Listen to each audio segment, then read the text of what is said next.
personalities, but I've never met more vibrant, amazing people than the seniors served by Meals on Wheels. As a volunteer, you deliver a hot, nutritious meal and a friendly hello to someone just like your mother, grandfather, or next door neighbor. These seniors are inspiring people with incredible stories to share, and they love to see you. The smiles you get back are priceless. Delivering with Meals on Wheels is easy, and you don't have to drive like me for it to be quick. You can volunteer your lunch break once a week or just once a month. With 1 in 6 seniors facing hunger and many more living in isolation, your lunch break can make a real difference. So, America, let's do lunch. Volunteer your lunch break at americaletsdolunch.org. This message brought to you by Meals on Wheels America and the Ad Council. It's the Worldwide Sports Radio Network. Little roller up along first. Behind the back. Gets Bob up there. Here comes Knight in the next win. See you in Pittsburgh. Can't wait.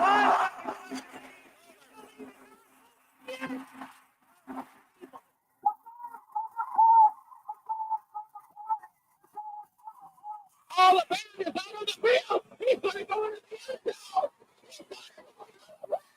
Montana looking, throwing in the end zone.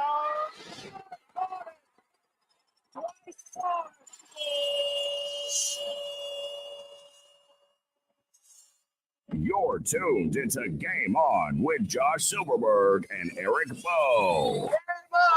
Talking all things sports. It's Game on! Yeah, game on. Game On, right here on the Worldwide Sports Radio Network. We're here, ladies and gentlemen. Happy Friday to all of you listening and watching us on the Worldwide Sports Radio Network. I'm your host, Josh Silverberg, my co-host, Eric Bowe, and our producer, Mr. Speedy Petey. You can check us out on worldwidesportsradio.com, X, formerly known as Twitter, Facebook, YouTube, Periscope, Spotify, Podcasts, Apple Podcasts, Podbean, and all smart speakers out there. Eric, how are you, sir? It's Friday. My chair's not moving. Get it earlier today. And I love how my head is already all messed up, probably because of the shirt I'm wearing. But we don't have a choice because this is what I have on. Look at the forehead. See, Speedy knows. Man, what are you gonna do? I don't have. Turn to the left. I don't have another shirt. Turn to the right. Wait, what were the colors, Speedy? I thought you said it was only red and. It was blue. It was. Oh, hello, feedback. Okay. Hello there. Speedy.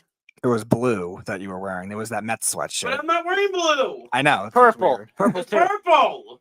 Oh boy. Okay, Well, what's on your forehead Should I then? just go like this? Um, Look at it go like this. Let's go. It's WrestleMania weekend. It is It WrestleMania is. weekend. Oh. And we do have a great show at 6:30. Former president of Wrestling Inc. and Fightline.com, Raj Giri, is going to be coming on at 6:30. He's a former guest of ours on Off the Mat, the show I always get us confused with. So he will be on with us at 6:30 to divulge all about wrestling. He does a show also with former wrestler The Blueprint, Matt Morgan, who was in WWE, was in TNA, called The Gigantic Pop. So he'll be able to come on and talk about that, be able to do a little bit of WrestleMania stuff, some AEW stuff. So we'll get into that at 6:30. We're going to divulge a little bit on the Final Four as the teams are set. It is, of course, UConn, Purdue, NC State, and what's the last one again, Speedy? Alabama. Alabama! We don't give a piss about nothing but the Tide. Wow. So we're hyped. We are hyped, ladies and gentlemen. We are hyped about. I mean, it's gonna be. My imaginary bracket that I didn't hit save. I had 3 out of the 4 teams in here. Yeah, really. NC State in there. You know what the 4th team was? Wisconsin. No, it was not. You're so full of it. I'm just saying. You're such a liar. No, you didn't. Wisconsin. That's NC embarrassing. State, That's embarrassing if you had them. Purdue. I had Purdue beating them. You know, that's embarrassing if you had anybody but Wisconsin. That's a joke. But again, we have a great show live for you. Actually, it's so weird because on the camera, it's weird. You look good, Josh. Speedy, it's working now. Wait, lean back. No, I'm not touching anything. As I was about to. I'm not doing anything. We'll do a little bit of a bit of some baseball conversation. I know we'll get to the NFL and stuff. We're gonna take a week off for the NFL this week. We'll get as it gets closer to the draft. We'll have some guests on everything. That I might even pop on the draft night show Thursday when the Jets pick. Hold on now. You will. How many years has Errol invited me to be a guest on that show? Yeah, all the time. And I always miss it because I'm too lazy to get off the couch. Now the real question is, will the Jets actually trade back? And Oh, they will. They better. will you fall asleep before? No, because I'm not working that week. I'm off spring break. There you go. I'm off. That's why. Why do you think I'm going to show up? If I was working, I wouldn't Speedy, do make sure that. the door is locked that night. Right? Are you kidding me? Do you know how many people that Errol would be like rather not have here than me? Give me a break. But we have a lot to get into. We'll do a little hockey update and everything like that. How about this first round matchup? Possibly the New York Rangers versus the New York Islanders could be happening. But we have a couple games left. The Rangers play the Red Wings tonight. How crazy is that? So we'll see what happens. Yeah, I know. I can see it on your face how crazy it is. It's But crazy. also, whoa, I just want to know with it. Can we talk about the opening start to that Rangers game the other night?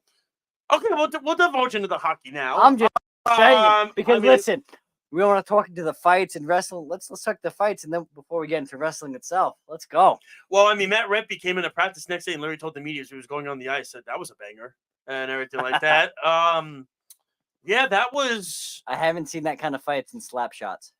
It felt like a slap shot scene. It really did. I mean, 2012 that happened. Remember that? And it was so funny because Mike Rupp was there. Mike Rupp was a part of that line fight, and Mike Rupp said he was getting a concession. He was at the concession stand when literally he missed the fight.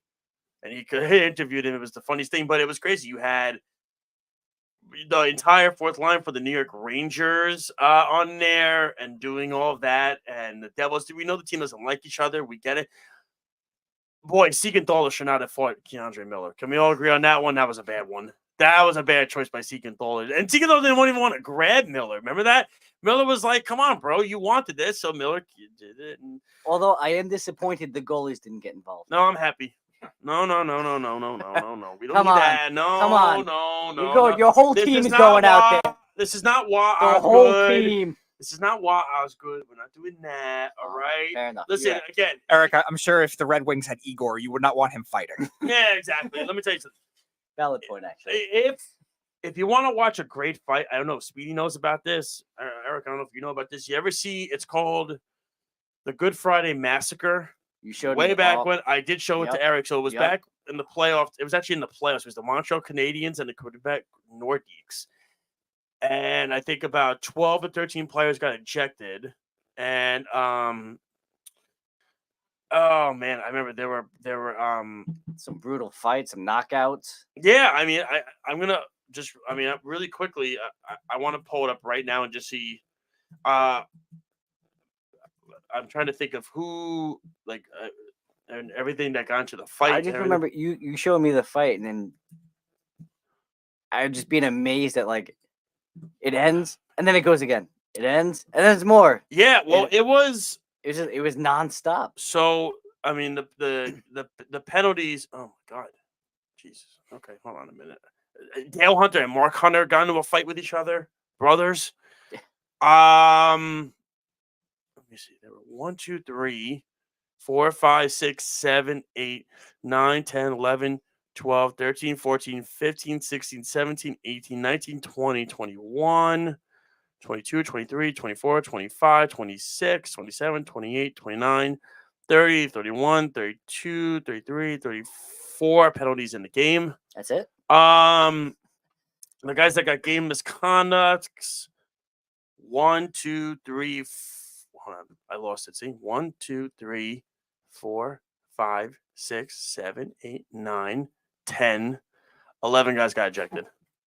Both of those have to be. Well, records. Louis Slate. Well, remember Louis Slager. You got to remember this. So in the game, I love it. My father, of course, he says it to me right away. Shout out to Nelson. I mean, you had all these. I mean, it's just so crazy when you look at, like I said, yeah, Dale and Mark Hunter got into a fight. It was, I know, Louis Slager, who he knocked out John Hamel, and John Hamel's career ended from the fight. Speedy, if everyone want to see a fight, watch this. But John Hamel's career ended from the punch by Louis Slager. He basically the referee was holding them back, and he had his arms wrapped around Hamel, and Slager did a sucker punch and got Hamel right under the face, and he just dropped, and he was bleeding, and he lost vision in his eye, and his career ended. So,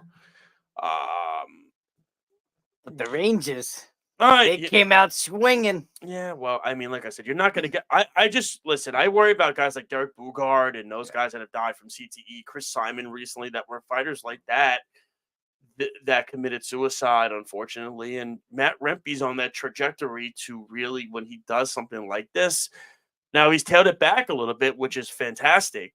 Up until this game, Well, I mean, the entire Devils team freaking hates him. I mean, what are you going to do? But it's a matter of, when you look at where everything is with Matt Rempe is in his career, this is what he was known for in the minors. And the Rangers need, I think, guys like him on this team because they need a little sandpaper player that they really have not had. I mean, they tried it with Ryan Reeves. The problem was Ryan Reeves couldn't skate anymore. That was the issue. Matt Rempe could somewhat skate at least, which is a good thing. I think you would agree with that, Speedy. You're a Ranger fan. He could skate at least. It's a momentum builder too. It's just about picking the right time. Correct. And again, I know Travis Green and Peter Laviolette were just screaming at each other. When it happened, and people are looking at Laviolette. Should he have put the fourth line out there, knowing what these guys are going to be out there? Do you do that in the beginning of the game? Do you pick the right? Because this is not going to happen in the playoffs. It's not. And you wonder when the playoffs come around, is a guy like Johnny Brzezinski going to be in the lineup who has speed, the guy that you're going to want to put into the game instead of a Matt Rempe? But the thing is, if he goes against the Islanders or if he goes against the Flyers, would you rather like a guy like Rempe in the lineup, or if he's going against a team like Washington, or actually Washington too, because they have Tom Wilson? Would you want Rempe in that lineup, or if he's playing against a team like Pittsburgh? What about the Islanders?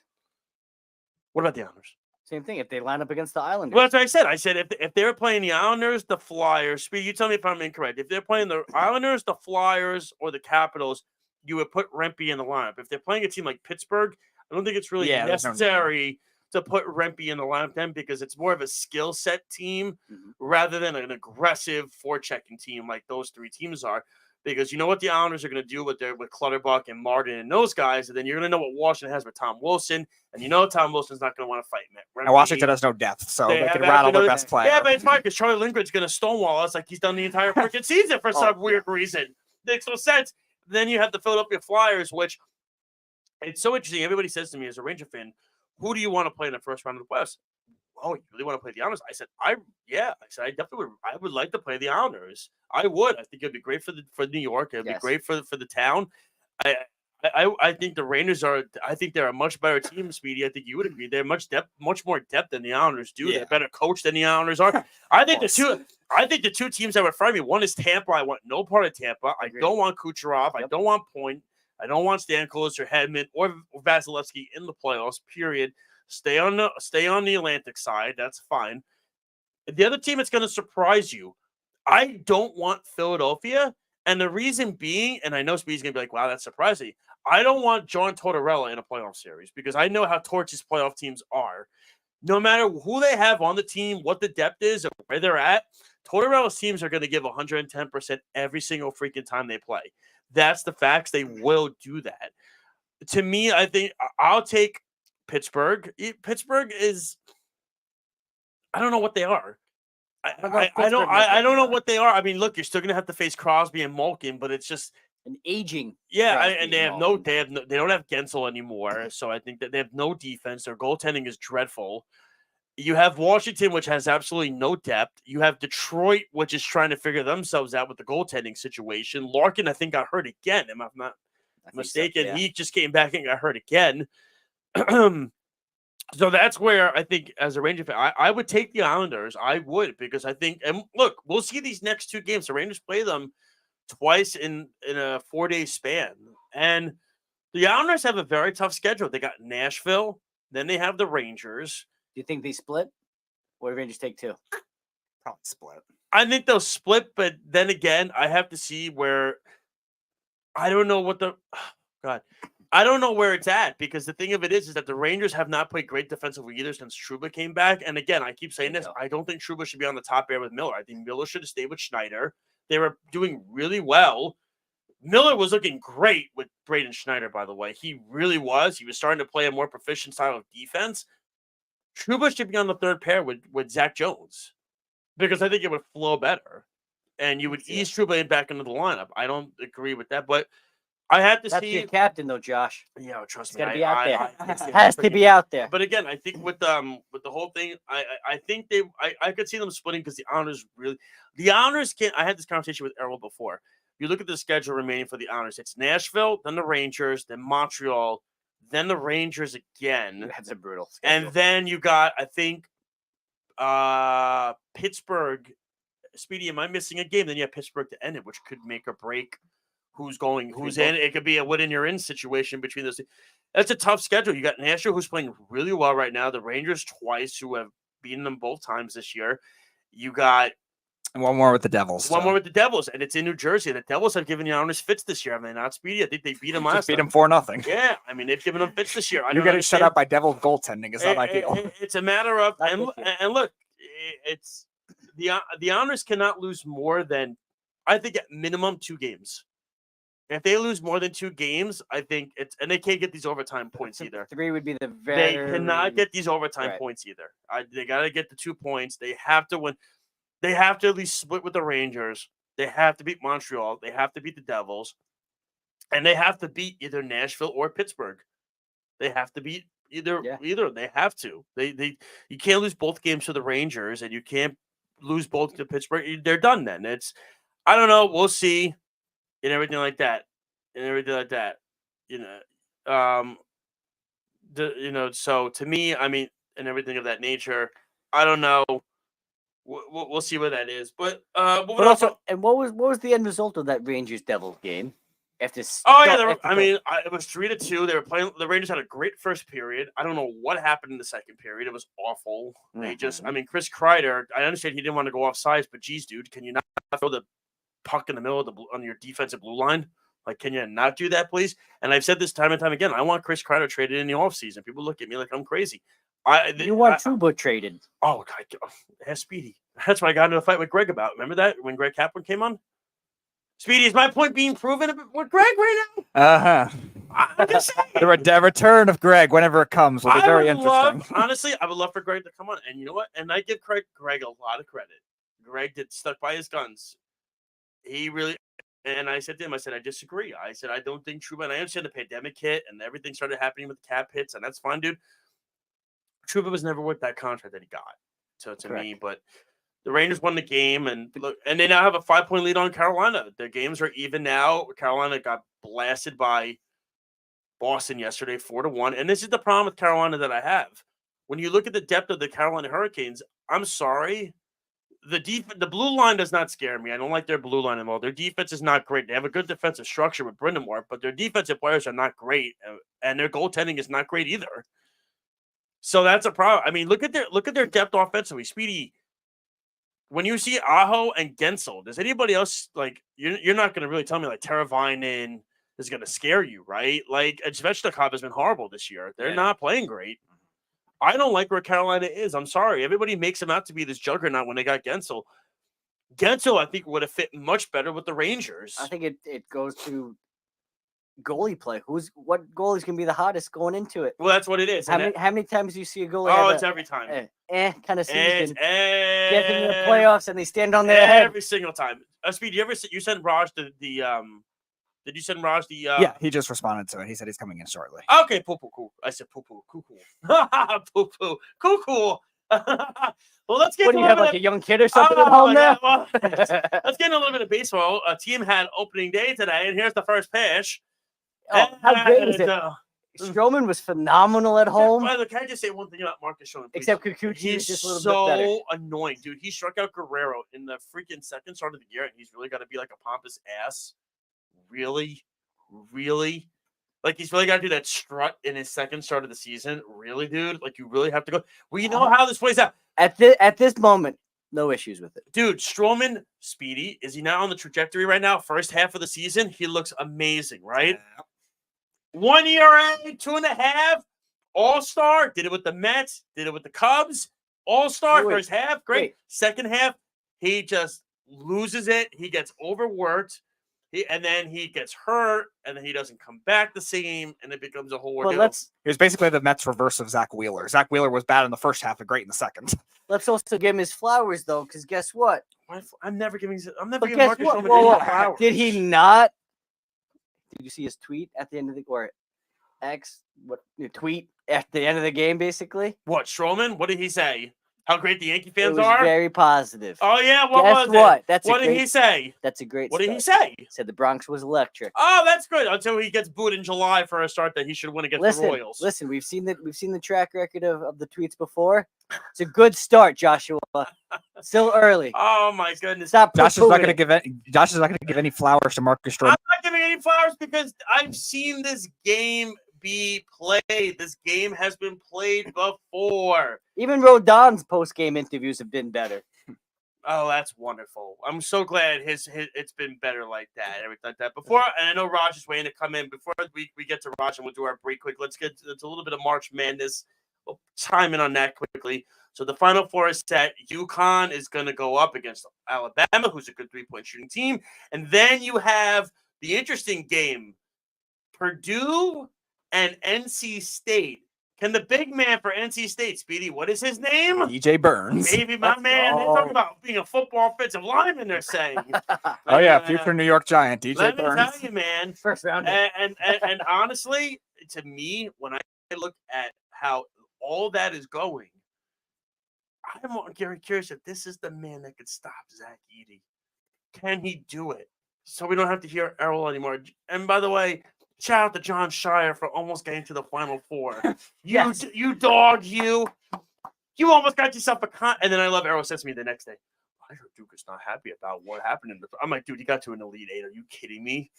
What do you mean they're not happy? Are you just trying to make up rumors so you can, make yourself feel better? Wisconsin was close too. Oh, they stink. Dude, that was a horrible matchup. Yeah, we had to egg them on, Speedy. You had to just egg them not, on. Speedy. I wasn't confident they were going to be James Madison either. But I'm just so glad John Shire. I really was. Check your bracket. Let me see. Check I your had them bracket. losing in the Sweet 16 in my bracket. To who? I don't remember. Not James Madison. Not to Duke either. I actually thought. That would have been Houston. It would have been Houston. I got to tell you, I really quickly before we go to break, John Shire, man, I really wish he got to a Final Four. Just to see Errol's face. I really wish that, man. That would have been awesome. Now the real question: would you want John Shire as the head coach of Wisconsin? Oh no! He has nothing to do with my alma mater. Elite Eight. He's got nothing to do with Elite them. Eight. Come on. What were your thoughts on Duke? You know what? They played well. And Give me a little something here. all Come right, on. going back last week, we had, depending on the referees and depending on the physicality of the play and everything, I think Duke got in the mouth a little bit, but responded well. Not which you haven't seen this Duke team do that basically the entire year up until that game. So it was nice to see them actually pull one out there, especially Houston. Houston's a really good team still yet. But the fact that they were able to kind of just get knocked around a little bit and just stay at it and pull away, I was happily impressed. That's good to hear. When we come back, we're going to have an old friend on our new platform of mine. He's used to being on, Off the Map, but we are now going on Game On. The great Raj Gary's going to join us when we come back and discuss the WrestleMania, some AEW drama. And he's going to tell us about his new show that he's doing on Sundays too with the Blueprint Matt Morgan. So I want to hear a little bit more about that. That could be an old show, a new show. I'm not sure. I just started checking it out a couple of days ago, and I've watched a couple of episodes, and I like it so far. So Raj will be in with us when we come back here on Game On. You're listening to the Worldwide Sports Radio Network. Take a look under your bed. Find stuff under there? What about jobs? No? Now try your basement. There's a pair of overalls that overall you're not so into anymore. A perfectly good laptop that hasn't sat in your lap in months. And even more stuff, but still no jobs? Well, you really have both. See, stuff is defined as household articles considered as a group. Sometimes this stuff is no longer needed. Wait, no longer needed? That can't be right. Because remember those jobs you were looking for? Those are really needed, and they're the stuff inside your stuff, even inside that winter coat that moved with you to Phoenix. Our job is to unlock those jobs, and it starts when you donate your stuff to your local Goodwill. Here's how we do it. When you donate to Goodwill, we sell your stuff to provide job training for people right here in your community. So just by teaming up with Goodwill, you help create jobs. And isn't that worth parting with the leftover guitar from your 80s cover band? Goodwill. Donate stuff, create jobs. Find your nearest donation center at goodwill.org. A message from Goodwill and the Ad Council. It's the Worldwide Sports Radio Network. Game on! Game on! We're back. You're listening to Game On with Josh Silverberg and Eric Bowe. Come on, Speedy.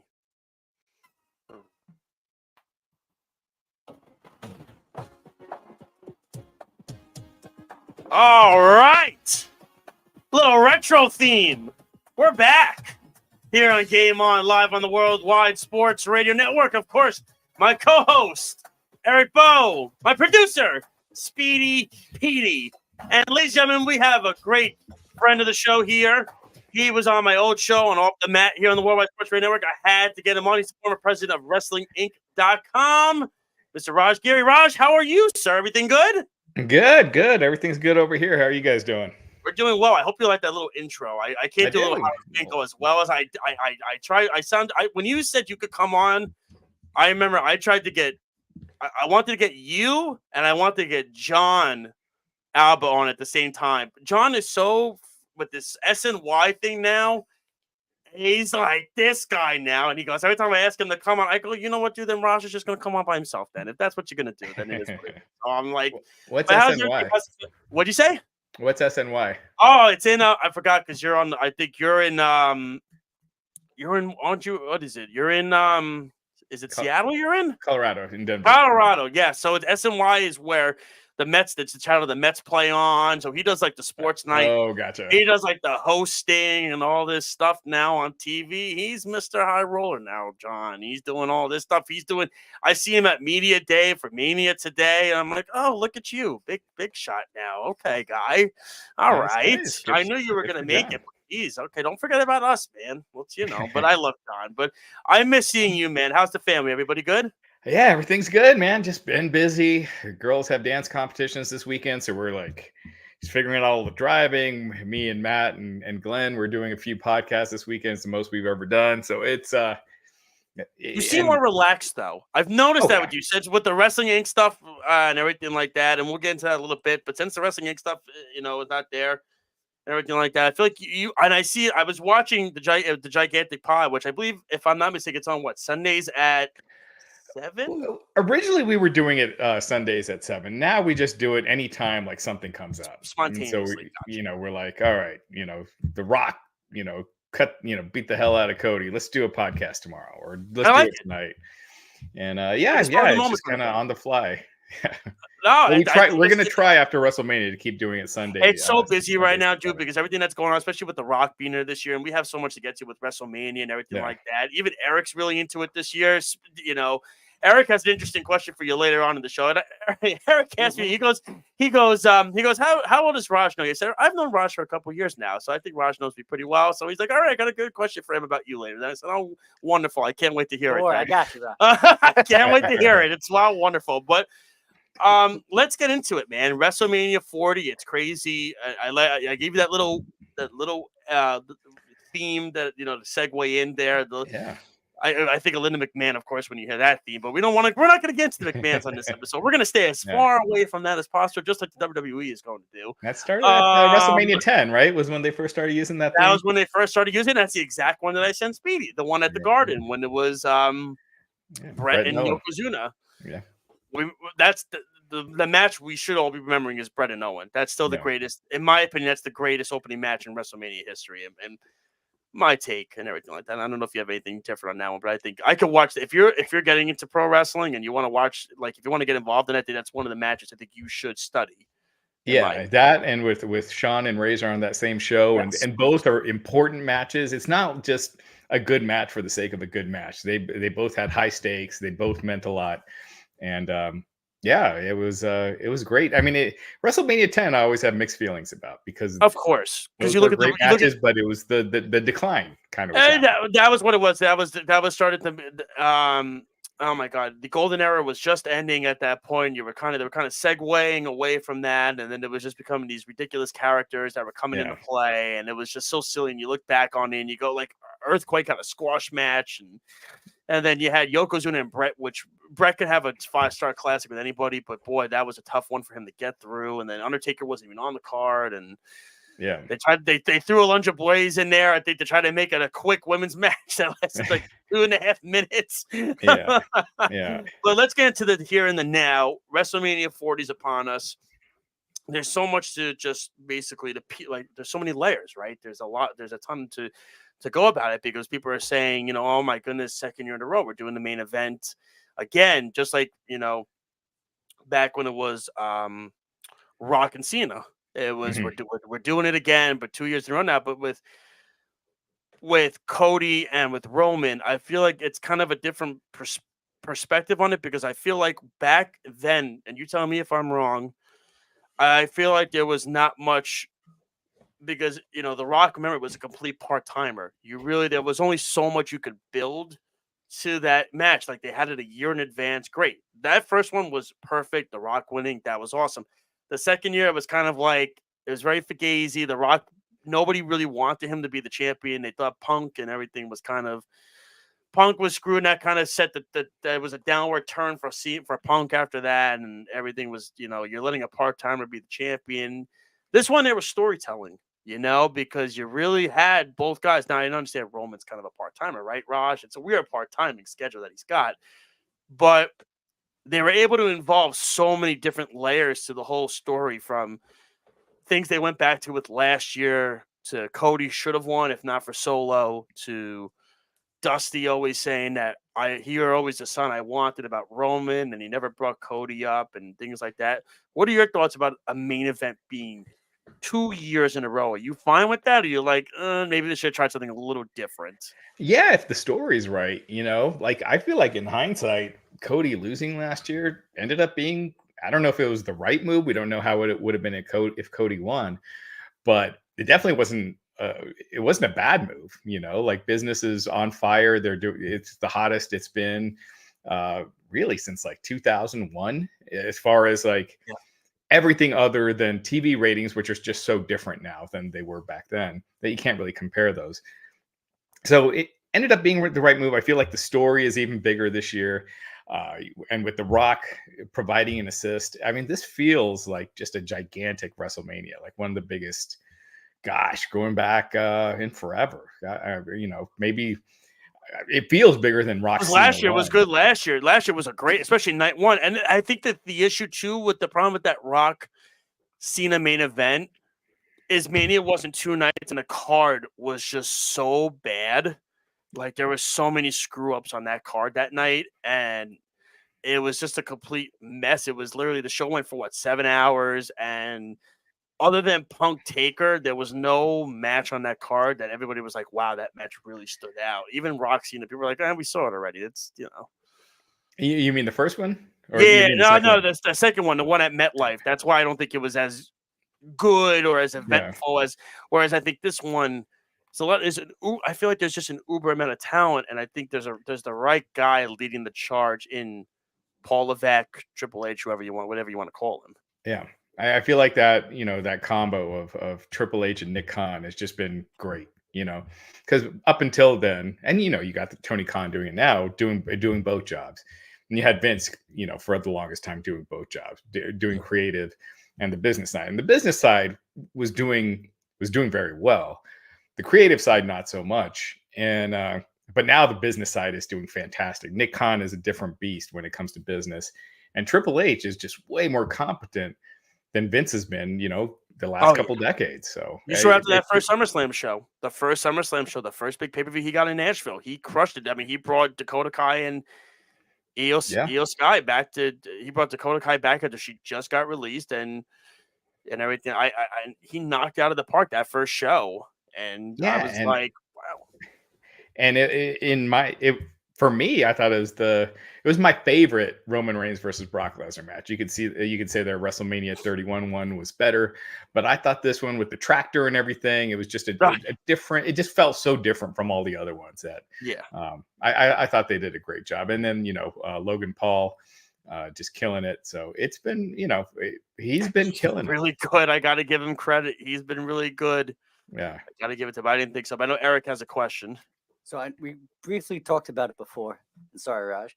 No. Backstory of a little bit of my wrestling too. Growing up in the 90s, Hacksaw Jim Duggan, Bam Bam Bigelow. All right. I mean, staples, of course. Yeah. But like you guys kind of mentioned, some of the repeat matches and stuff. But could this be the year we see Cody Rhodes win it? I think you have to. I think if you don't do it, it would be like Rocky losing in Rocky 2, right? Yeah. Like it's just, I agree. Storyline wise, it just doesn't make sense. And I think, last year didn't hurt Cody. If anything, it helped him. I felt like I do think if he would have won last year, I could have seen like some fan resentment that he was getting stuff too quickly. And now it just makes it feel like he earned it more. Like he's really earned the spot this year. Whereas last year was, he had really been a full-time performer in WWE. If you take out his injury time, like 3 months, 4 months, 5 tops. So I feel like this year he's earned it, and I think he has to win this year, in my opinion. A lot more that could play off with it too if he does. Yeah, I mean, they did the solo Sikoa Spike. They did that to Cody on Raw a couple months ago. I feel like you do some sort of finish like that on night one where it's, again, solo with the spike and Rock, hitting the rock bottom. Roman looks at him. It's like, hey, I'm the tribal chief. He tagged me in. They have a little stare down or something. He tags Roman in. Roman gets the pin. So again, Cody gets beat with that. And then you tease that on the last night too, with Solo coming in and hitting that spike. But Cody either reverses it, kicks out, whatever. But the story's there. There's so many ways you could go with it, but I think he has to win. All right, so here's what we're gonna do. We're gonna sit and do a little creative here. This is just my thought process. See, Raj knows when he's come on in the past. I always throw different creative things at him, and I like to get his input on it. Night one, like you said, I do think Rock and Roman are going to win the match. I think obviously Drew's going to get involved. Drew's going to take Seth out of the match. That's going to distract him because, they have their championship match the next night and everything of that nature. So obviously I think Seth's going to be out of the match, right? It's going to pretty much be at that point, Drew's going to get involved. And then what's going to happen after that, like you said, I think The Rock is going to be kind of annoyed. My take is, and again, I think they're going to go the Rock Cena route. I think this is going to be the buildup for 41 next year with Rock and Roman, where The Rock is going to turn on Roman. There's going to be obviously bloodline rules, but The Rock is going to turn on Roman during the match. And then I think what's going to then end up happening is, again, Heyman's going to be shocked, everything of that nature. Like, you're going to see it. Like, I'm sure, I don't know when Jay and Jimmy are fighting. I think it's night one. Yeah, so I'm sure they'll probably they'll get involvement. I'm sure Solo will get involved somehow, but that's when I think The Rock might get involved. And I could just see the swerve happening in that way where I think Rock's going to see, I gave Cody everything that he possibly could. I beat him down. I beat the crap out of him. And this mother bleeper still kept coming back. And I have respect about that and everything like that. And I want to see him finish his story and everything like that. And also, he might not like that Roman, what he did in night one. Where, like you said, I'm the tribal chief, tag me in, or I'm bigger than the final boss. Let me have the tag. Yeah. I mean, there's so many ways you could go with it. It's exciting. I can't even, Ross. Let's hit me. Oh, God. All right. Well, Roman's going to start filming Smashing Machine here in a couple of weeks, and then he's doing the live action Moana after that. So that conceivably puts him out till, I think they said SummerSlam. I think they said SummerSlam is when he could come out, but I think they're going to salvage and they're going to save it for Mania next year. Yeah, I mean, SummerSlam I think would be tough because you got to think Smashing Machine's going to be a couple months of filming, then another few for Moana, and then Great move. that doesn't leave much time to Good do move. TVs leading into SummerSlam. And if you're doing SummerSlam, I wouldn't do Rock and Roman anyway. I'd do like Rock versus Cody or something. But I feel like you want to do that split, that Rock Roman split, closer to when the match is going to happen. Otherwise, a year is just a long time But like you for notice a it too, feud. Rock versus Cena was just it wasn't like a blood feud, like this. No, but like is. you see it too, right? Like, do you notice like the little things when they do the bloodline thing and the Rock has the Mhm. L, and he also says, "I'm gonna make sure you don't leave as champion," and he's like pointing at Roman at times, and it's like I see it, and he's pointing at him. It's just this little, and even like you see like Paul Heyman's face. Paul Heyman, if you look at some of the episodes, he's Yeah. like looking at the Rock, like I don't trust him. Yeah. There's something about him I don't trust. Because The Rock is not, like I said, when you have the bloodline thing, The Rock's got the L up. He's got the make sure you walk like it's I don't know. I feel like They could be. I mean, man, they there's so definitely many are like planting the layers seeds to for this that something. I'm just seeing like God, it's almost like segues here, segue there. It's how are we gonna like I feel like Jimmy and Jay are gonna be involved in the main event somehow. Right? I Mhm. think their match is night one, if I'm not Yeah. Yeah. mistaken. It's a couple matches before the main event. Yeah, so I think night two is when Jimmy and Jay are going to get involved. It's a matter of who's going to take Solo out, like who's going to get involved there. I don't think it's going to be Seth because Seth's going to have his match with Drew opening night two. So I don't see that happening. I don't know unless there's somebody I'm missing. Maybe I don't know. Maybe Tamatonga. I don't know. Maybe he shows up and surprises Jacob Fatu. everybody. Yeah, Jacob Fatu shows up and they just show up and they take out Solo and everything of that nature. Because remember, Roman and him they've had back and forth beef online in the past Yeah. as well and everything. So boy, we should just be creators, man. Let's just go for it. Let's just go for it. I think it's I on mean, Indeed. Let's go look. there's so many ways you could go with this. It's fun not knowing, like a Oh, lot I of think it's times the best. I think Rock versus Roman would have been kind of obvious. I still want that. I still think that's a huge, huge, huge match. I agree. Yeah. And But I think having hopefully it, they do I it. think waiting another year, and I don't think it has to be for the championship. It I doesn't, think but it doesn't. Hulk versus Andre didn't have to be for the No, I championship. know. But it makes it that much more. Of course. Hogan versus Savage. All these huge matches involve these larger than life characters.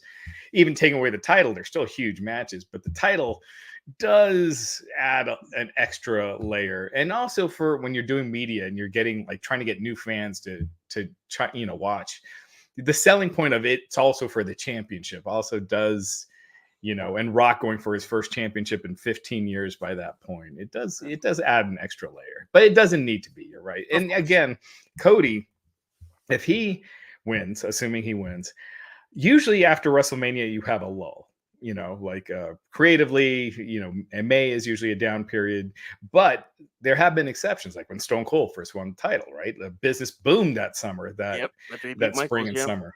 And this is the first time you've had a babyface, like as hot as Cody is right now in a long time. I want to see how Paul does too. I want to see how Paul does with a change like this. Now I know he had Seth as the other champion, but this is the big championship. Paul has not had an opportunity to work with somebody else other than Roman with that belt, and that's the big. I don't care what anybody says. That's the biggest belt in the company.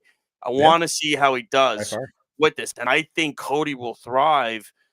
Because I think there'll be enough challengers for him out there. And now Cody's going to be on Cody's a workhorse. He's probably going to be on both shows now. I mean, this is just who he is. It's a matter or is he just going to go to SmackDown full time and that's it? He's not doing Raw anymore, and it's just going to be Drew's show. And because I imagine Drew's probably going to win the belt too. I think Drew's earned that moment as well. Well, I think it all depends on if Drew resigned or not. My bad. I got another one. Don't worry. Okay. Yeah. I mean, I think it depends on if Drew resigned or not, right? I mean, if he hasn't resigned, they've been so quiet about it, and Drew's reps have not divulged it. But Drew said utterly stunned. Well, Drew said last week he still hasn't resigned. It's crazy. And if that's true, I mean, if I'm WWE and he has resigned, I'm still having Drew say he hasn't, just to add that little Oh, more of intrigue, course. you know. But if he hasn't, there's no way you can put the title on him. And in that case, what I would do is you have CM Punk there on commentary. Seth Rollins wins. Punk comes out, lays them both out. You know, they start jaw jacking. Punk lays them both out.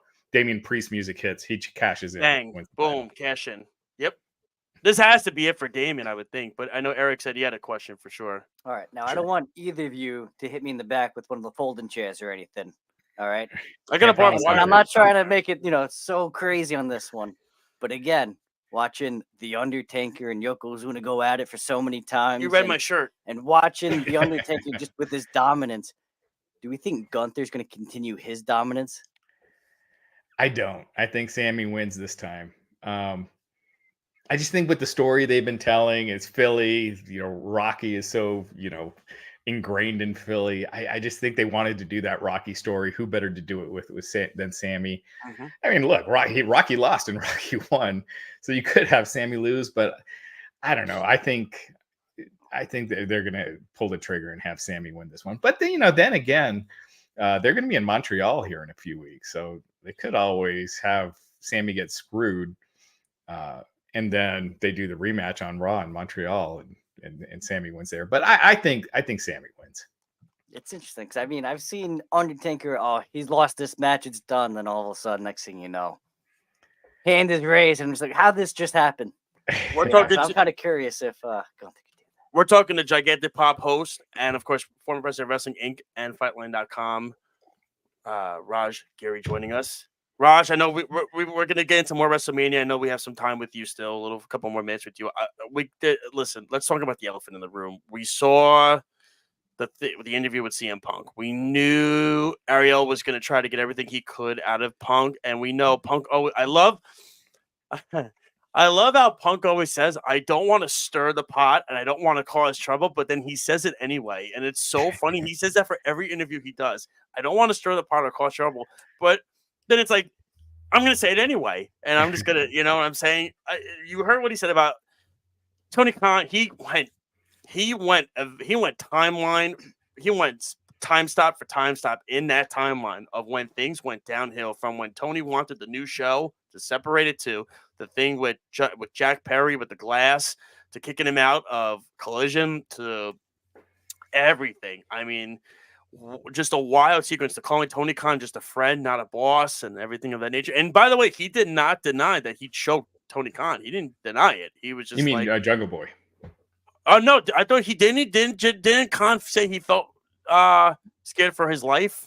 Right, but nothing physical happened between Punk and Tony Khan. He just felt, I'm thinking of Jungle Boy then, and everything like that. And then you look at the whole thing, and like Samoa Joe had to break it up, and their match was next, and apparently Punk quit the company, but still went out there at Wembley to do the match. And what were because I know you watched that interview and you were probably thinking, holy cow, that was just there's a pipe bomb. And then it was like, wow, that just I don't want to stir the pot, but bro, you just threw your guts out there for everybody to hear it. Yeah, I mean, I thought it was fascinating. Again, you're hearing fascinating dude, right? Yeah, I mean, Punk is always, he doesn't do many interviews, but anytime he does, I find him to be a fascinating listen. He's Nick Khan. There's a handful of people I'm always making sure to listen to when they're doing an interview on a podcast or something.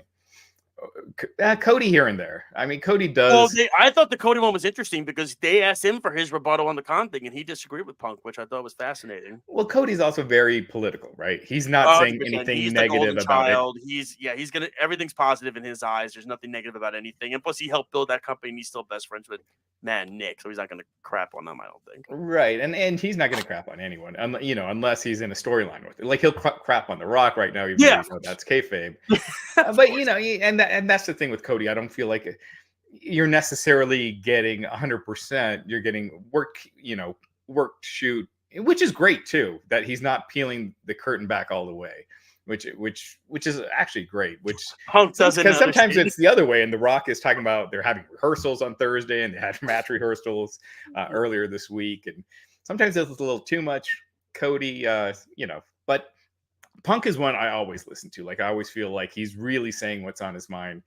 And I thought the thing that was damning for AEW was that Punk didn't come across as bitter or angry at AEW. He even said overall, you know, he's his going to AEW was positive. There were more positives than negatives. And by not having this anger towards AEW or coming across as bitter, it just made the stuff he was saying have more weight, and it made AEW feel more like they don't have their stuff together, right? Like they're you know, like the fact that they didn't pay for a surgery or didn't reach out to him while he was hurt. They didn't pick him up at the airport for when he arrived, and which yeah, and stuff. You know, not pick him up at the airport when he arrived to England, which was bad. Right, and he's their top star. You know, stuff like that. You can always argue. Obviously, WWE has been around forever, so they're going to be way more organized and everything. But you know, startups, you get hurt on the job, they're going to take care of you. They're going to reach out to you. And I felt like it just made AEW look a little mismanaged.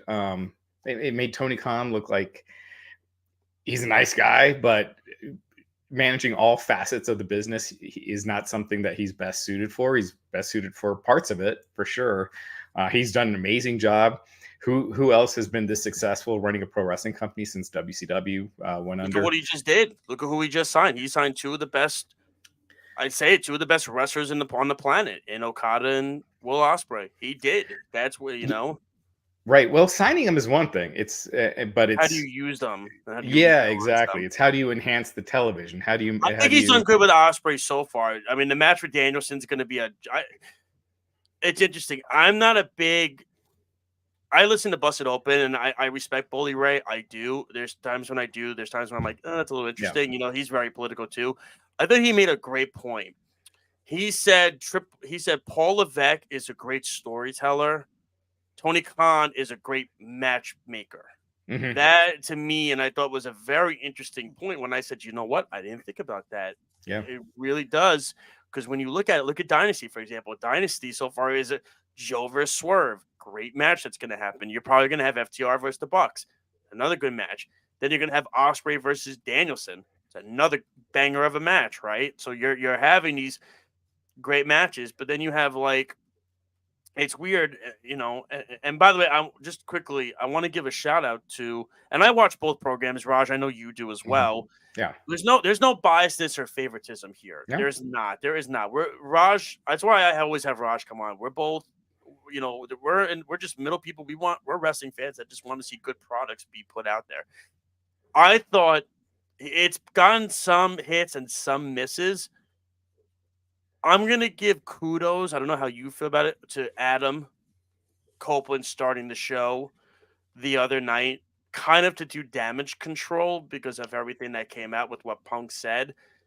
To me, I think, because he's now, with Punk gone, he's the veteran in that locker room. He's the most respected guy in that locker room that I think if there's somebody you have to lean on for words of wisdom to boost the morale of the locker room, right? I think it had to have been Adam because Sting's not there anymore. So I think it had to be Adam Copeland. I think was getting him out there to speak, I think, was the right decision. He didn't say anything disparaging about the WWE or AEW. He basically said, if you're a fan of both shows, that's great for pro wrestling. That's fantastic for pro wrestling. See, I actually thought it was, I didn't like it just because I just felt like they should no-sell it. I feel like when you do that rah-rah speeches, it makes it feel like it affected you. When it's just words from somebody affected you that you felt like you needed to do, 10 minutes of TV time, devoted to kind of rebutting that. And I just feel like, if you're bigger than that, if you want to come across as, the big leagues, you just ignore it and move on. I just think they should have no-sold it, acted like they're not affected by it, and just go across and do their show. I just felt like it made it look like they were irked to that extreme. I think it's just frustrating with all the podcast interview.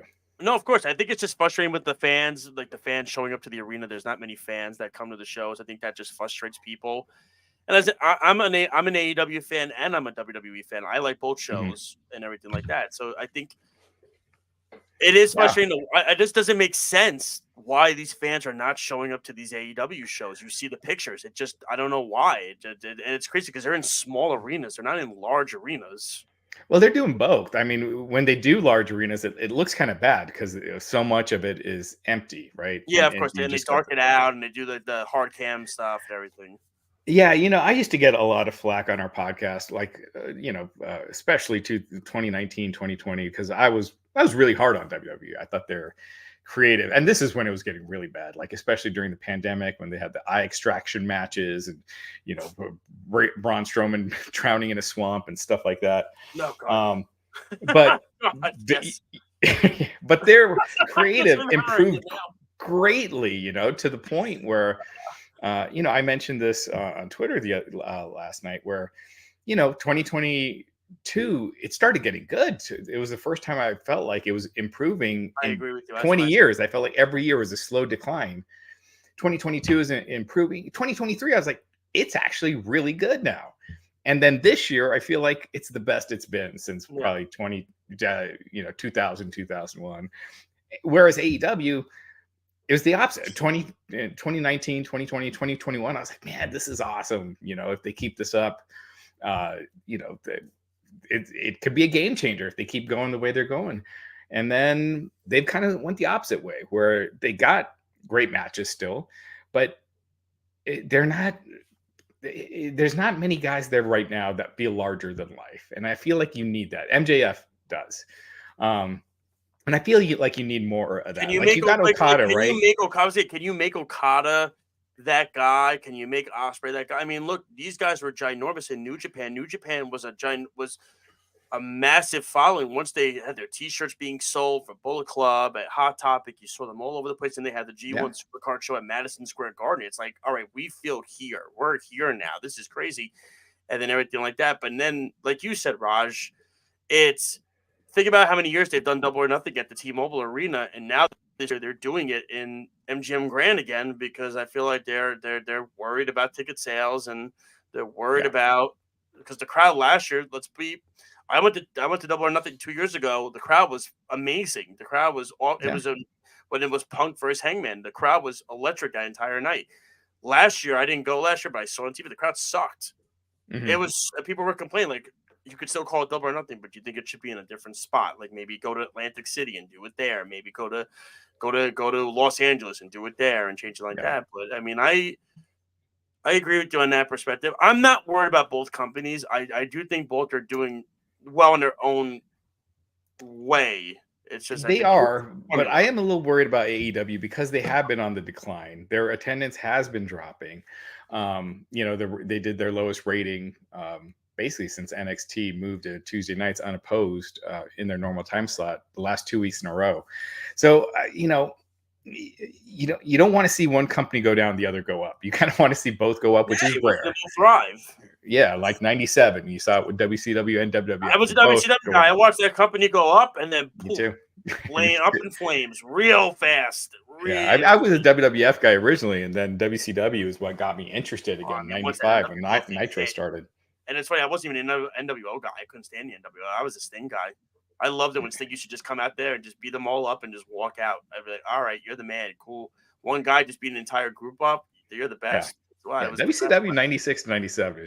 Even a lot of 95 was good. But ever heard of Wrestling Bios on YouTube? You see that YouTube channel on Wrestling. It's called Wrestling Bios. They have like a whole reliving the worst thing and everything like that. It's God, he just did a recent episode about the worst pay-per-views of all time for WCW, and like 98% of them are like from like 2000. It's like, oh my God, like they did like Judy Bagwell on a oh God, it was oh God, yeah. I can't. I try to block. I can't. I try to drown it up. But Eric, I know you had. I do. I have one more. Josh kind of alluded to it earlier about this question. Move, is it? Oh, sorry. Someone's taking the thunder here, Raj.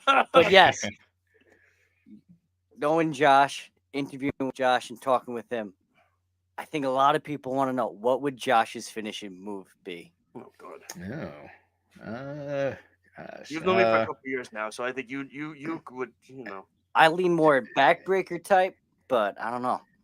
Like the Cobra with a microphone, something like that. I don't know. Speedy, what That's do a you think tough of one, that? but that was I don't know. Very interesting. yeah. You're funny, man. This is Game On, hosted by the Cobra with the microphone. Listen, that's better than what John Appa said. John Appa said, I think you would just poke somebody in the eye and try to run out of the ring. Just as long as you don't get pinned. Yeah, that's what he Keep said. the title. I said, you're probably right. I would. See that too. Yeah. Well, like I said, I know we'll let you go. I just have one more question, and then of course, we want to get you on in the future and everything like that.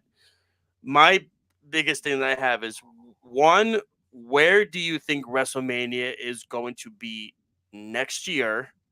And two, your main event prediction, not just for night one, but for night two. So put your creative hat on. I know you do it still. All right. So Nick Khan said that this year in Philly was the last one before he started. So it was set 4 years ago, basically, that they were going to do in Philly. I would think now with Nick Khan at the helm, it's his first one. He seemed to be negative on it being outdoors, in the Northeast because it's cold. Let's give you, I think, 45 this weekend. I think it's I think the high is in the 50s, That's but good. the low is like the 30s. Yeah, because once it gets dark out, it's gonna be. But it's a But small. luckily, you're not having an 8-hour WrestleMania, so it's No, freezing at I the mean, end. my God, thank God for that. And also, Lincoln Financial is a pretty small stadium. It's not like MetLife, which is ginormous, so it's much better. Right? Yeah. But I could see Vegas. Okay, I like that. And then your two main events, night And one and night two in Vegas. Rock versus Roman and Cody maybe versus Punk. Okay. If they can keep if Punk stays healthy, they keep him away. But so many things can happen. Gunther could keep taking off and be a bona fide main eventer by then. He might be getting there already. So a year is such a long time. I mean, who would have thought? Who would have predicted night one? The Drew versus Seth Rollins for a title as well. So much can happen. But if I were to say today, that's what I'd say. And then I thought of another one quick. See, I can't let Raj go. This is the thing. I try to let him go, and then I think of so many things. I know he has to go. Your match that you're most excited for, that's under the radar, in your eyes, that you think is not getting enough talk. Gosh, I don't know if it's under the radar. There's a couple. Io versus Bayley. I really like. I don't know if that's necessarily under the radar, but it's it's got a great storyline to it. I think they've both done such a tremendous job, and I feel like it could be a big springboard for Bayley to kind of. She's always been there, and always been a top star, but it stinks they're not main eventing. What's that? It stinks they're not main eventing. I know Bayley really wanted it too. I know she did. And then LA Knight versus AJ Styles. I feel like not many people are talking about that, but LA Knight, I think he's gonna, get a huge pop and huge reaction from that crowd. And I think AJ is gonna do everything he can to make him look good. So I think that'll be great. And really, Jade Cargill, I'm really excited to see. I'm intrigued by that. And I think putting her in a 6-woman tag match was the right idea, to let her flow herself easy and don't give her a singles match right away. Let her ease her way into this. She did the Royal Rumble. See, for me, it's Jimmy J. I think it's Jimmy J. I don't feel like that one's been under the radar. No, it's under the radar, but I'm very curious if they're going to get Rikishi involved in this. Are they going to get him involved in this whole thing? And is it like, to me, it's interesting. The under the radar one, I really want to see what kind of RKO Randy Orton does to Logan Paul, because it's going to be some crazy thing that Logan's going to want to do, and it's going to be all Logan's idea, and Randy's going to be like, yeah, sure. If you want to do that, let's do that. Because you know how Randy is. Randy's like, I don't give a damn anymore. I'm 47 years old. I'm already going to be a Hall of Famer. I made enough money. You want to do that RKO? I'll flip. You want to do a backflip like Matt Seidel did? I'll flip you and do it that way and everything like that. That's fine. Yeah. I think that. Yeah, I think that match is going to be fantastic too. Oh, I can't wait. I think the whole thing. Now, before we let you go, we have a segment. This segment, Eric was so excited about this. It's called You're Better Than That. This is a segment where we talk about something that we did not discuss on the show. We did not bring up as a topic. So what is something to you that should be a You're Better Than That segment or moment that we did not discuss, or something you want to divulge more? Your time to vent. Raj is the calmest guy, you know. Give me an example. So we didn't really get into. I would say we didn't get into like Becky and Rhea that much. Like we didn't talk about that. Like maybe that's something. Maybe that's a match that should be talked about more. Do you think? Maybe. How about Seth Rollins, and Okay. if he has actually felt like a champion during a world champion during his reign? I like it. That's true. We didn't really get much into it. We didn't talk about we talked about Drew the match, but that's true because remember Roman kind of pushed that title to the side when he said that's the workhorse championship, but that's not the real championship. They kind of disparaged that championship a little bit, Raj. But even right now on Raw, I feel like Drew's overshadowing him. Punk every time he's on is overshadowing him. So I think Cody's overshadowing him in this match. I think it's yeah. Oh my god! I mean, it was like it's so crazy because when you saw last week, was it last week when Cody had Jay and Roman Seth come out to help him, it kind of felt like Jay was more in the moment than Seth was because again, it's Jay's family and Cody's had the rivalry, and I feel like Seth is kind of just like there and everything. And I like Seth too. I really do like Seth. I love Seth. I love this character, this gimmick. He was better as a heel. I thought it was so funny when he was dancing, but. There is so much more I want to ask you about, but we'll get to that another time. And I got to let you go. I want to get more into the Vince McMahon stuff. I don't even know if we even want to touch on that. I mean, it's like, oh, I got him. You know. Yeah, that's a whole. That's a whole episode. Maybe I'll come on if you want me to come on your show sometime. I'd love to be a guest and come on there and just divulge it more with you and Matt. I'd love to because there's so much I would have to say about it. But I mean, like I said, love to chat with you more. And don't be a stranger. Come on the show anytime. I'd love to get you on in the next few weeks. For sure. Before we let you go, how can the fans see you, reach out to you, talk to you on social media? Yeah, follow me on Twitter. I'm at @drajgiri, and check out Gigantic Pop, twitter.com/giganticpop, youtube.com/giganticpop. Yeah, like, subscribe. We're doing episodes all the time. No set schedule, so just like and subscribe and check us out. It's Matt just had He's so funny on that. I love him. He's so funny. And he just went off on a couple of wrestling journalists on the last episode over how they've been covering the CM Punk stuff. So I don't necessarily agree with everything all the time, but it's fun stuff. So check it out. I think it's a great podcast for sure. And everything. I like I said, I'd love to just chat with you guys more just at one time and just get into his mind as well, because I think both of you have very, very, very, very, very integrated minds into this business that know it. Again, you being a journalist for the business and him being a wrestler in the business. So you have both sides of it. But Raj, we'll let you go for the evening. Enjoy WrestleMania this weekend, man. Have a good one. We'll talk to you soon. All right. Don't be a stranger. You guys too. All right. Sounds good. Take care. Great. Raj, Gary, ladies and gentlemen, what a good, I tell you, man, every time he comes on, every single time he comes on, it is great and everything like that. We enjoy having him on. Speedy, what'd you think? As knowledgeable as I remember. He's even with the good nickname at the end, for sure. He is, and I told Eric this. I said to Eric, he and Speedy knows he is the calmest guy. He's the calmest guy that you will find. He's so laid back. He's so relaxed. Ever since he got rid of it, I didn't really get to do into the wrestling stuff that much with him. I know so much wrestling stuff. I'd love to get into that with him a little bit more next time. I don't know if he really wanted to get much into it. But he just seems more relaxed now. Like he's so much calmer now. Like I remember when we had him on the show, it was a year ago with Alex and Lyle. He looked like he was on no sleep. He just looked stressed and everything like that. He just looks phenomenal, just relaxed now. But he made so many. Lyle was on the show. He probably stressed him out. He was out. Well, listen. To me, it was a great, And you know what? Like that. We put him on the spot with your finisher move. Well. Actually, that was a great one. Before we go, I didn't get to ask Josh's question. So Josh Mitchell asked the question. He said, "Hey fellas, how are we enjoying the Trick Mello story in NXT? Where do we see both of them after the story runs its course?" I mean, I didn't get to ask Raj. I apologize, but I can answer because I watch NXT every Tuesday as well. To me, I think Mello's going up to the main roster. I think this is his swan song, as they say. I think Mello is a future mid-card, I think Intercontinental Champion. I could see U.S. Champion. Challenge for the championship. Trick is a future World Heavyweight Champion. That's my opinion on it. I think he's a future world champion.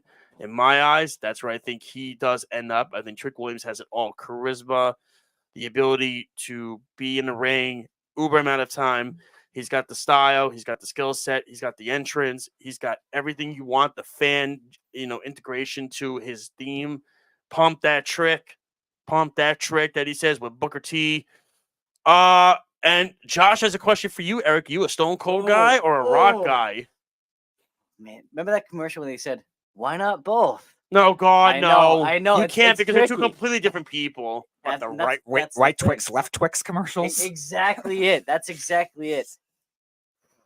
I don't know. That's tough. I lean more Rock, but Stone Cold in that time frame too is just amazing. It's so, but I reluctantly I'll go Rock. It's interesting for me because I always looked at it as I felt like they were obviously two very different characters. Now, The Rock would just insult people. The Rock would insult people all the time and everything of that nature. Stone Cold would just not give a damn about the people that are running anything, and he would tell off your boss. And this is your dream. You could tell off your boss and get away with it, and then beat the crap out of them after you're done. And it's the best. And that's kind of the thing with the two. Like, The Rock was like, "Wow, he just said that." And then he just did that. No, 100%. I wish I could do that. Yeah, and that's the thing. Where Stone Cold was just like, but they both beat up Vince. all right, watch this. But they both beat up Vince. That's the funny thing. It's tough to say. See, I was.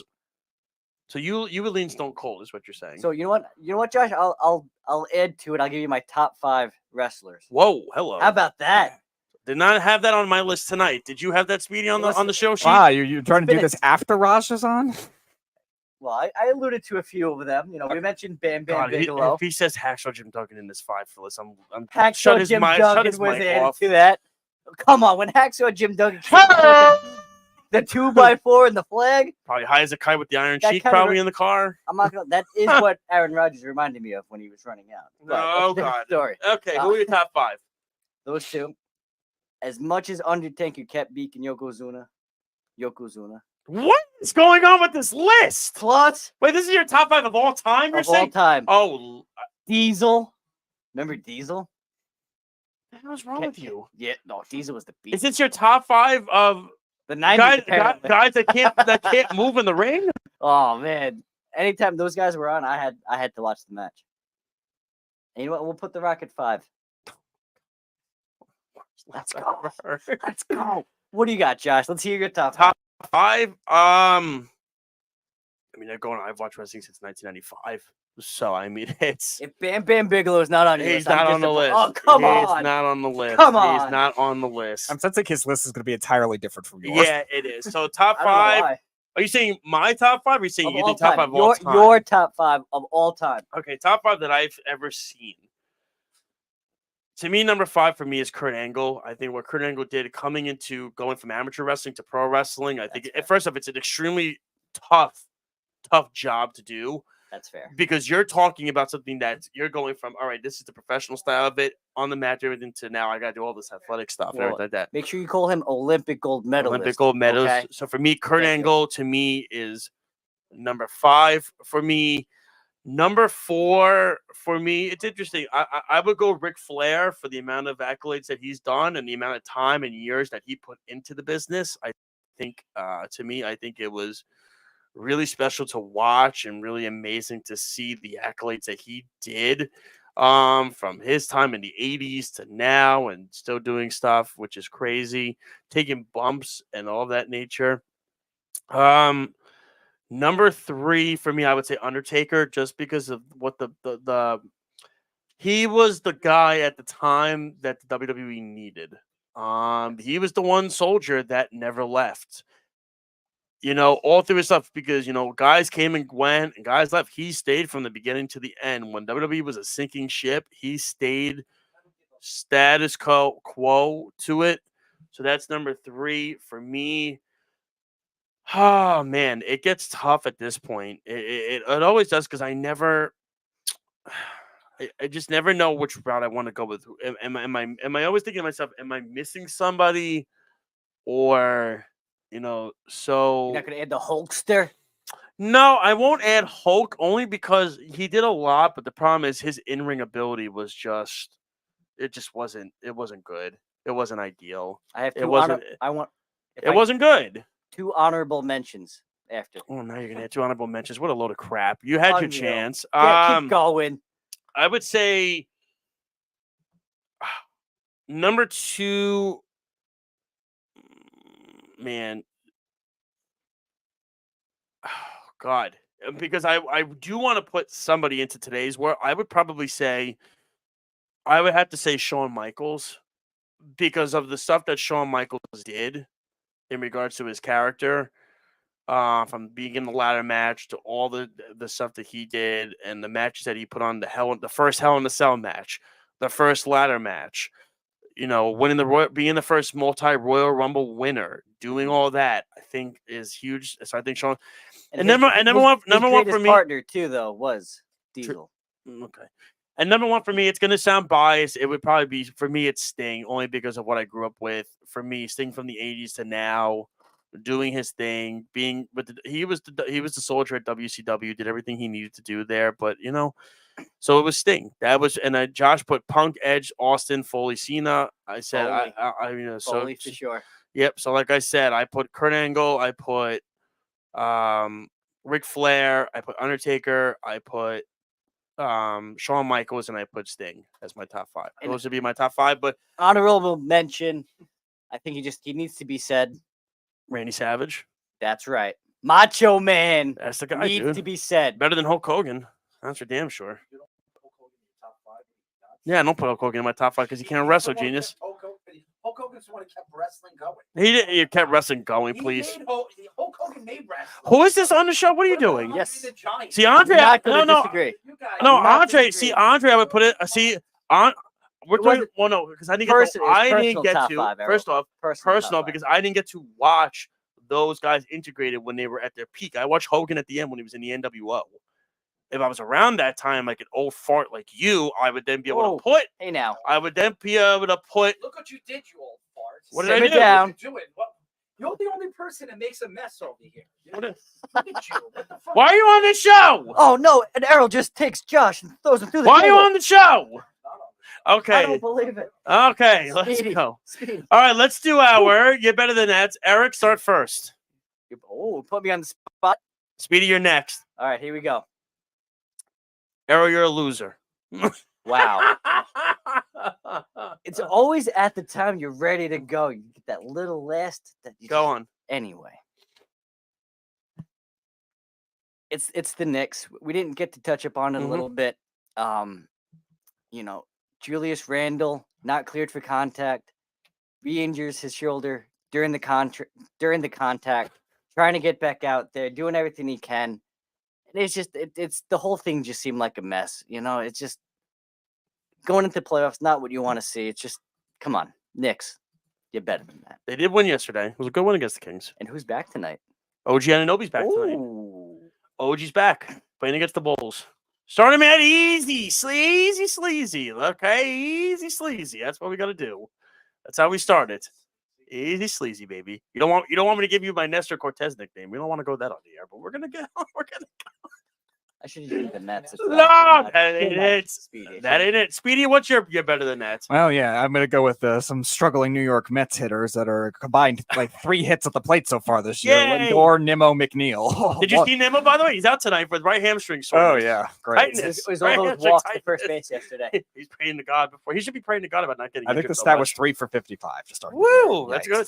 That's good.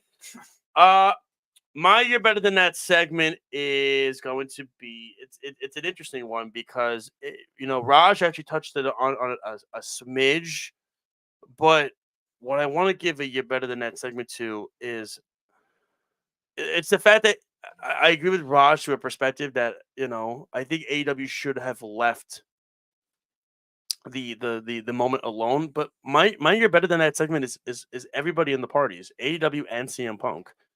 Why don't we just do this? Let's just all move on from what happened. Whatever happened, happened. You can't change it. It's over. If you're AEW, stop being petty about it and making announcements about it. And if you're CM Punk, stop saying, well, I don't want to get into things because I hate talking about myself. But then you'd spill your guts out to every interview that you do. You need to stop doing that. That's number one. Number two, by the way, Bronny James. Bro, really? You really think you would now he's not professionally in the draft yet. Remember, he did put his eligibility in to go to transfer still. Dude, he's going to come back to college. He's not getting drafted in the first round. And if somebody does draft him in the first round, good luck with that. He ain't going to be anything right now. He's not. So all that, you're better than that. Now the real question: where would he transfer to? Who knows? Duke, John Shire, baby. Let's go. Wisconsin. Let's ride. Let's ride, John Shire. Let's ride. I wish he won a national championship. Shire. Everyone wouldn't say a word. But we all just have to have Carl guest host the show. Oh man! Well, listen, this has been a fantastic show. I want to thank Raj Girion for joining us again. Great show, great episode all around by everybody from Speedy to Eric. Errol chimed in for a minute talking about Hulk Hogan. Unfortunately, I was not around in 1988 to watch him wrestle live. So, be it as it may, and I watched Hulk Hogan when he was at his low light time, and Hulk Hogan knew maybe two moves. The big leg. The leg drop and the body slam. That's all he knew. But yet everybody loved him. That's all he needed. Until they couldn't stand him. And that's why he went to WCW, and that's why they turned him into a heel, because nobody wanted to deal with Hulkamania anymore. Hulkamania stopped running wild. So wrong. It is completely accurate, and we will leave it at that. It is absolutely accurate, and we're going to leave it at that. The accuracy, and by the way, Randy Savage, to the cream of the crop. Yeah, he's the better promo worker than brother. Better than that. So, Can I change my better than for that? Eric Bowe, for Speedy Petey, somewhat for Errol Marks, And for a retard. Josh Silverberg. For Josh Silverberg, this has been Game On. It's been a great show, ladies and gentlemen. Don't forget to check us out on worldwidesportsradio.com on all social media platforms such as X, formerly known as Twitter, YouTube, Periscope, Spotify, Podbean, Facebook, Apple Podcast, and so much more. Have a great weekend, guys. Seriously, enjoy everything. Enjoy the March Madness. Enjoy WrestleMania. Enjoy the baseball. Enjoy the hockey. And all of that. Have a good weekend, everybody. We'll talk to you next Friday. Take care. This has been all of us here on Game On Live on the Worldwide Sports Radio Network. You're listening to the Worldwide Sports Radio Network. Take a look under your bed. Find stuff